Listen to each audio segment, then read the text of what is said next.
suggestion because I think humanity. In Hebrew, Adam, the word Adam in Hebrew means humanity. It means man and woman. But the first thing created for anything else was what? God created everything else for man. So man was in his mind when he created everything. Oh, that's also that's beautiful too. That's a very nice idea. That he was the end. That's a very good idea. And what happens at the end is planned out at the beginning. That's good also. But the truth is that also humanity was created first. You know why? What Myra and Jason just said. Because the soul was the first thing that was created. And the body was the last thing that was created. So mankind was really the first and last thing in creation. That's what it was. That's the two aspects of man. Man says, I come from the earth. That's one aspect. Adam, I come from the earth. But the other aspect of Adam is I'm going to be, I'll be godlike. Because my soul starts the first thing in creation. And watch this. We had a Hebrew class for a while. Here's a picture of the Hebrew class. Look at the word here, Adam. Okay, Adam. See the word Adam? Aleph, Dalet, Mem. We talked in our Hebrew class a few days ago that the letter Aleph always represents spirituality. Okay? The word Aleph itself means Alufo Shel Olam, means the great one. It means God. The word Aleph is an Aluf. In modern Hebrew it means the general, the great one. In Talmudic Hebrew it means the great one of the world, God. The Aleph, if we go, Hebrew has, every letter has a numerical value. What's Aleph going to be? One. How many gods is there? One. Only one. Okay? Now every letter in Hebrew has a sound. Except for one letter has no sound. What's that? Aleph. Aleph always represents God.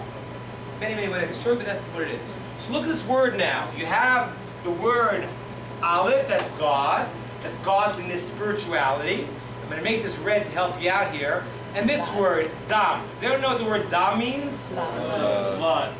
What is man? Man is a conjugation. He is spirituality. He is neshama. And he is the body, represented by the blood. That's what we are. What we are a combination of these two elements. The first thing in creation, the soul. And the last thing in creation, the body. And that's amazing if you think about it. Because that means that we span all of creation with a beginning, middle, and end. Okay? Now, basic question. What do you think you are? Are you more of a body or more of a soul? Intermixed. Intermixed? Yeah. Equal? Separated. No, not equal. Under a soul. You're more of a soul of So you think intermixed equally? 50-50. Okay, good. Soul? Why soul? Because that's the essence of who you are. It really almost doesn't matter what your body is like. It's you're a soul. You're who you really are is your soul, not what you look like. Okay. To yourself. On Shabbos you're more of a soul, so you have that extra soul. So obviously you get an extra soul. You're also a soul in the Yourself. body. More on You're a Shabbos. soul to other people. What's that? To yourself, you're your soul. That's who you are. But to everyone Oh, else, that's interesting. To yourself, you appreciate your soul more, but to other people, they see your body more. Yeah. I think people are a soul. I think the body is on loan from God, but our soul is here, and the body is just a vessel when we're here. And soul's eternal. Soul's eternal. Body is a vessel. We have to do our class on the afterlife. We're going to see because Judaism actually combines the two. We're going to talk about that.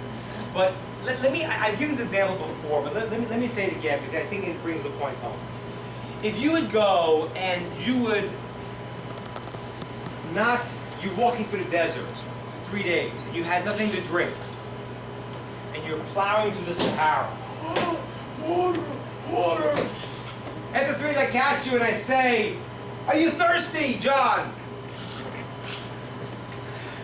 And what would you say, John? You'd say, "Yeah." And I would say, "No, you're not. No, you're not." He says, "Yes, I am. I'm thirsty." No, you're not. I'm thirsty. No, you're not. You know why? Because your soul is not thirsty at all. Your soul doesn't even drink. Your body is thirsty. So when you say, I'm thirsty, you're not talking about your soul, it's about your body. Right? Now, that's my example of 3 days in the desert. Now, what happens if a guy for 3 days did not do a spiritual act? You catch him to 3 days and you say to him, is your soul thirsty? He says, yeah, I can't stand it. I need to go learn something. Come, teach me some Torah, Rabbi. Does that happen? Don't happen. Don't happen. You know why? Because the Kabbalists tell us an amazing thing. They say this. They say that when God took the soul and put it into the body, what he did was he diminished the effects of the soul when he combines it with the body. Why did he do that? You know why he did that? This is an amazing thing. Because if he would not have diminished the power of the soul when he connected it with the body, you know what happened? Your soul, your body would be transformed right away. You'd be a spiritual entity.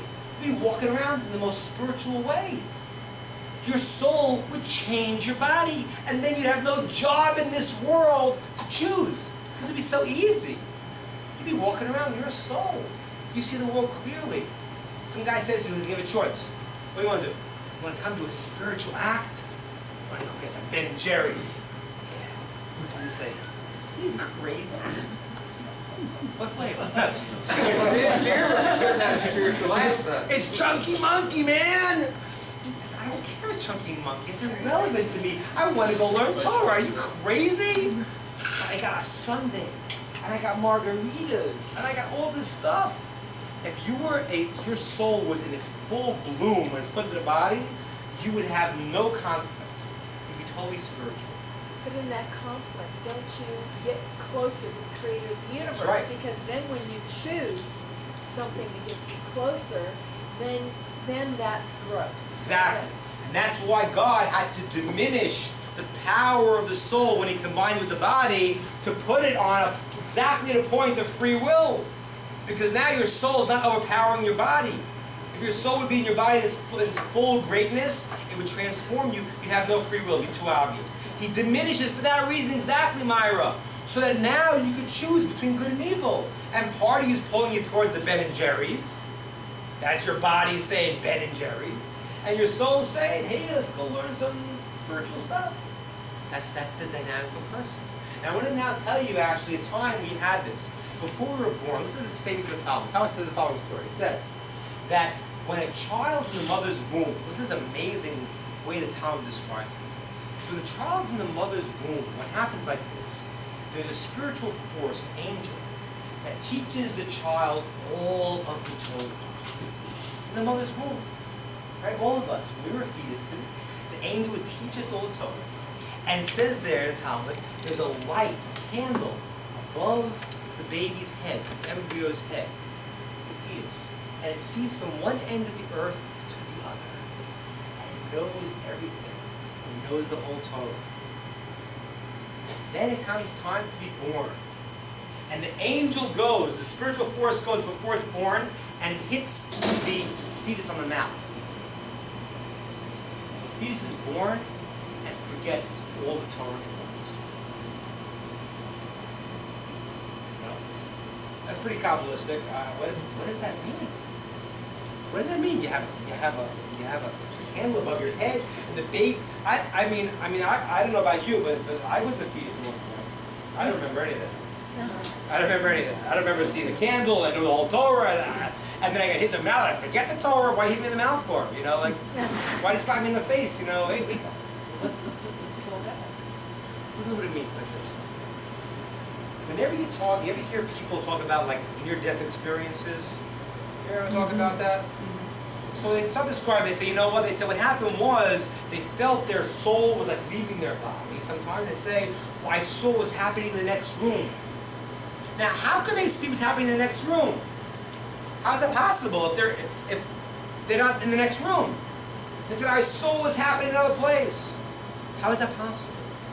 And here's the answer. You have any other question? How is it possible The answer is like this, is that the soul is not bound by time and space.